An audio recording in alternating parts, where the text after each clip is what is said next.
often asked me, if you've noticed, all the speakers today have been part of 10 business pillars. Those are the pillars that run through our business success network, they run through our magazines, they run through every part of our business. And that's because we believe if you've got all 10 pillars working for you, your business is pretty solid. Health and wellness, people often say to me, really? Business pillar?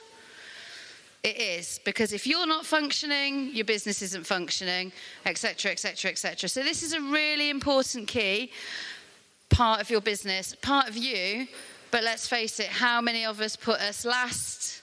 How many of us do kids, husband or wife, work, that kind of thing? We end up leaving our well-being until we really need to do something about it. So I'm really pleased that we've got this next speaker. I've never heard her speak before. Rachel told me she's absolutely amazing. She's been full of energy. I was watching her bounce around to Amanda earlier, and I know she's a firm favourite within the children's activity providers. So I'd love to welcome Marie to the stage, and she's going to get us all feeling that little bit better. Yeah! Let's go! All right, okay, okay. Well, hello. Has everyone got their donuts? Very appropriate for this talk. So thank you for the kind introduction. I am Marie, the mindset coach, and I am excited to come and talk about health and well-being with you today, an interesting and sometimes controversial subject. And I love how many of the talks today, in fact, I think every single one tied into mindset in some sort of way, and I'm going to absolutely interlink it with this talk today. So I've gone the other extreme. I've got 0 slides compared to the 71. But health and well-being. Who here, hands up, if you struggled with your health and well-being? Hands up if you know someone else that has struggled with their health and well-being. And hands up if you believe that health and well-being is important. Oh, good. That is very much good. Because if I gave you £10 million today, if I was feeling really generous, but you didn't have your health and well-being tomorrow, it's not worth it, is it? So I'm going to argue with Chris and say that I have the most important section today. So my health actually, I often refer to my journey to becoming a coach, having started with my health journey some 15 plus years ago. And in truth, it wasn't really the start of the health journey. 1, because we're always on a health journey, but 2, it was actually a weight loss journey.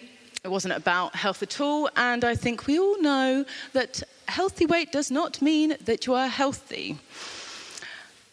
And as humans, we tend to wait until we get to these tipping points. And mine happened when I came back into the corporate world, having worked with my husband for some 6 months. And it was beautiful because I had lost this weight without barely any effort at all. I was basically walking a lot. And then when I came back into the corporate world, that weight came on and then some, to the point where my trousers were starting to burst at the seams and even my shoes no longer fit. And changing my nutrition was not an option. It just did not even come onto radar. I liked my food and the way that I ate far too much to even consider that. So I was in this corporate job and I had all the excuses. I had no time, no money, no energy, no equipment to move. That was until I decided I wanted a different outcome more than I wanted to keep these excuses. So that was my snowball, because nothing else around me changed apart from my mind. Yeah. And everyone's journey around health is so different, and this can only be my perspective. But I know that that was a key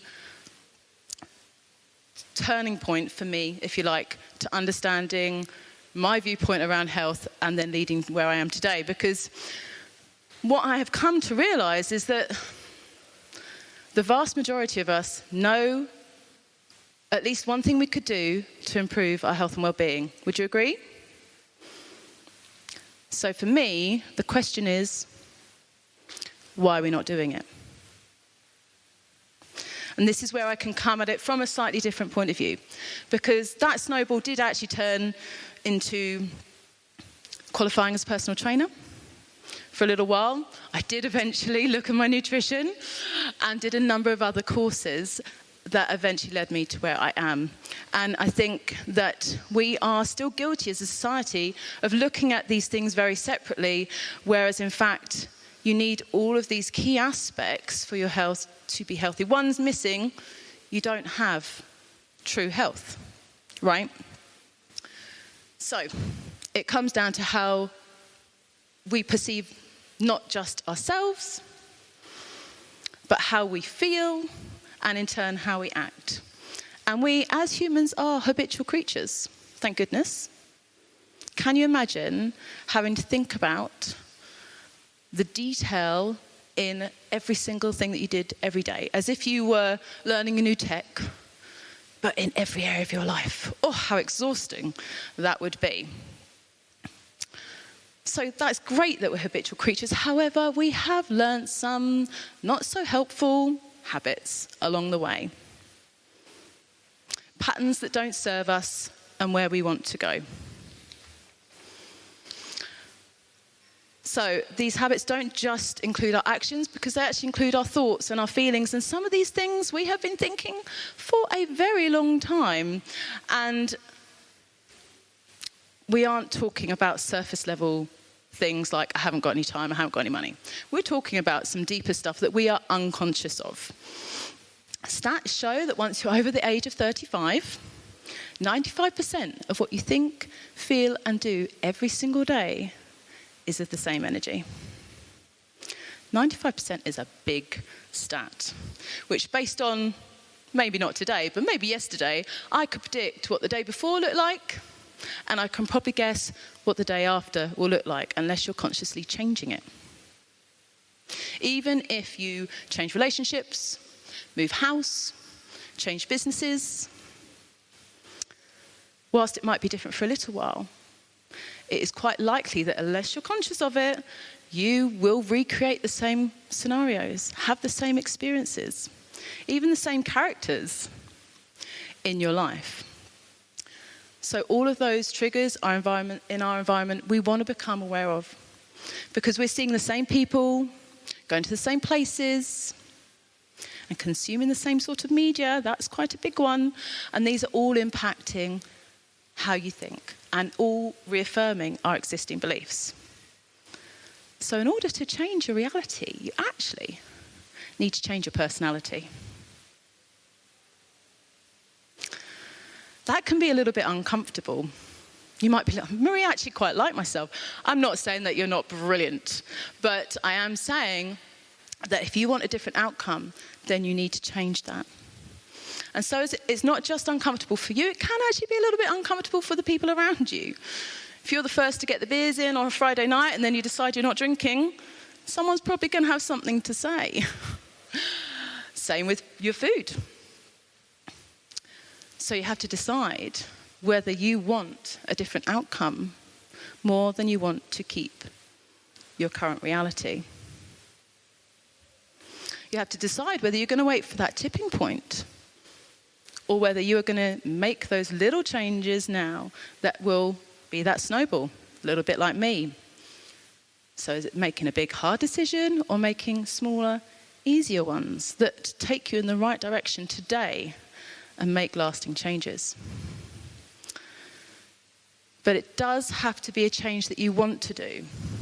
And I loved how throughout the day we've talked about different things that we can bring into this. So tomorrow, talking about that personalization. You want to find things that are going to work for you. You want to find the foods that you love to eat, the exercise that you love to do, that knowledge and confidence that Christina talked about with regard to the sales. Knowing why it works is an absolute game changer. Amanda talked about standing out, having fun, and so did Matt. Sarah's talked about your mission and your vision.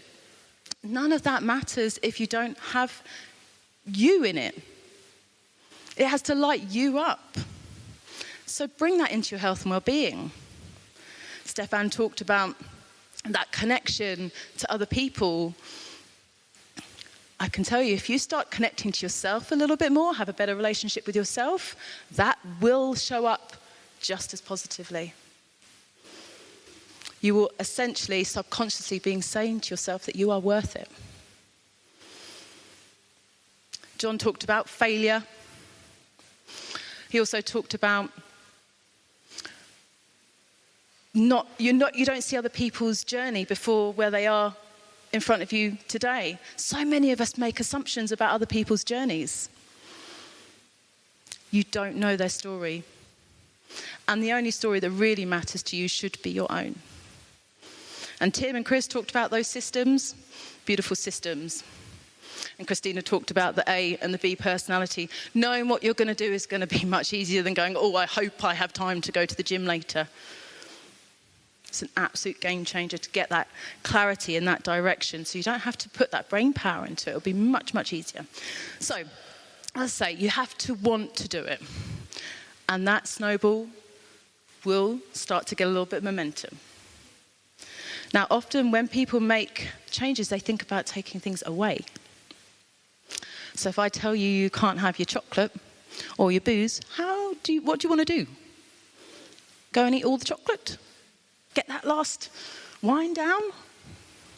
So the mind actually works like that. If you take something away, it'll feel like deprivation. It'll feel like you have something you need to fill. So if you don't consciously decide what you're going to replace it with, guess what might fall back into that hole? So there is that. And rather than focusing on something that you can't have, make a list of the lovely things that you can and the lovely things that you want to feel. Because we are emotional beings, we're much more likely to do something we want to do over something that we need to do. So how can we reframe what you want? Change the meaning of how you go about your life. Like, what's the difference between being lazy and taking that time to chill out and relax? The meaning you give it, right? So we want to make the decision, the desire, and the motivation bigger.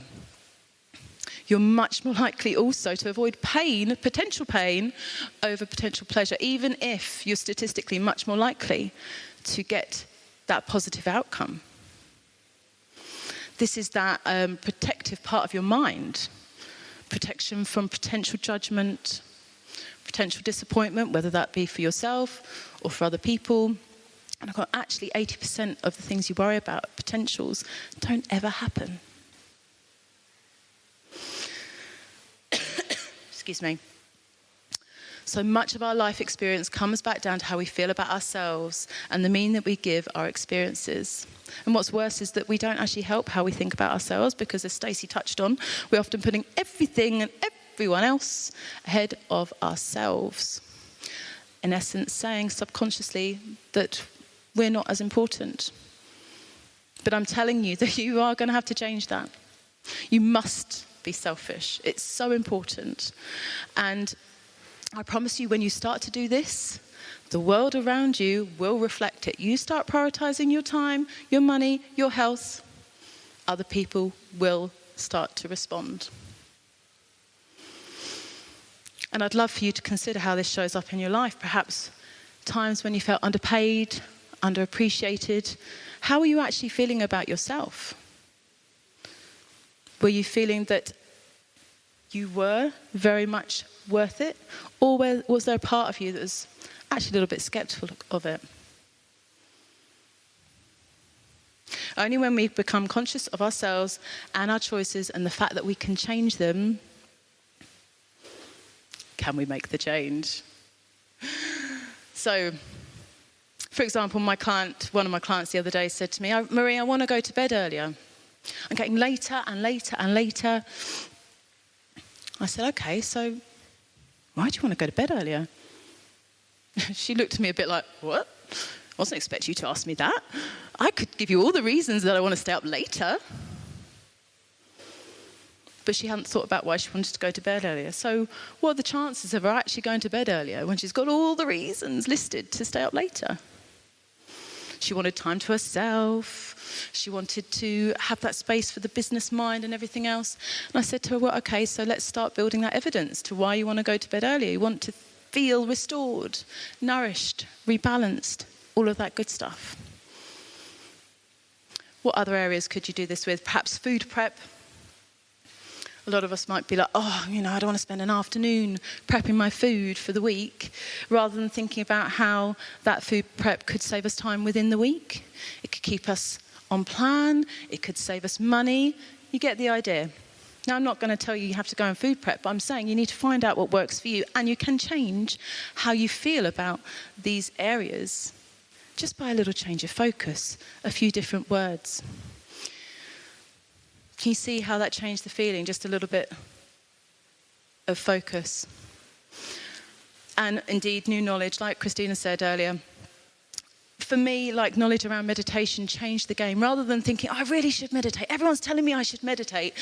Everyone and their son's doing it. I really should do it. And then trying and being like, I can't. My mind is too busy. A little bit of knowledge in the area completely changed how I approached it. I realised when someone told me, well, actually, you can think about meditation as a mind gym, training your mind. And I could relate to that because I worked out. Yeah. And I realised that training my mind meant that I'd be less reactive. I wouldn't be reacting from that subconscious that we respond from. I realised that it would make me feel a bit more in control. It would make me, or help me get into that state, that restorative state. And that was the same with mindfulness. When I realised that the vast majority of us are actually so busy and always doing, that our bodies learnt it better than the mind. So we don't get into those natural states where the body can focus on the areas and do what it naturally knows how to do. It heals itself, regenerates, right? So that was really helpful. That little bit of knowledge changed my whole approach to it. How many of you drive a car? Okay. How many of you took more than one test? Okay. Was it ever an option that you were not going to drive that car? No. Because what did that give you? It gave you that freedom. It gave you that independence. Well, I invite you to treat your health and well-being like that, because it's not an option. There's no plan B. It does give you that freedom. It does give you that long-term independence. Your health and well-being is literally your life force. Without it, you probably feel pretty low, pretty lethargic, pretty overwhelmed, stressed and frustrated. And the vast majority do live like that. Pretty unhappy, pretty unhealthy, living paycheck to paycheck. And what's more, it's obviously everyone else's fault. Or do you want to feel that vitality, that excitement, eagerness, inspiration, and capability that comes when you start to look after your health and well-being? Because remember, what you do in one area is the way that you do everything, right? It literally has that ripple effect. And funnily enough, when you start to do these things, you don't fancy that rubbish so much anymore anyway when you're feeling rubbish. So are you empowering yourself or disempowering yourself to create the life that you love? So think about 3 things that you can do today to help you on your way to a better health and well-being, and set yourself up with a process for success. And of course, if you'd like to learn more about what I do, where I help ladies in business in particular, sorry chaps, but we do tend to hold ourselves back a little bit more, move away from the stress, the struggle, and the self-sabotage for more freedom, fun, and fortune, then I'd love to obviously tell you a little bit more about that. But otherwise, that's that from me.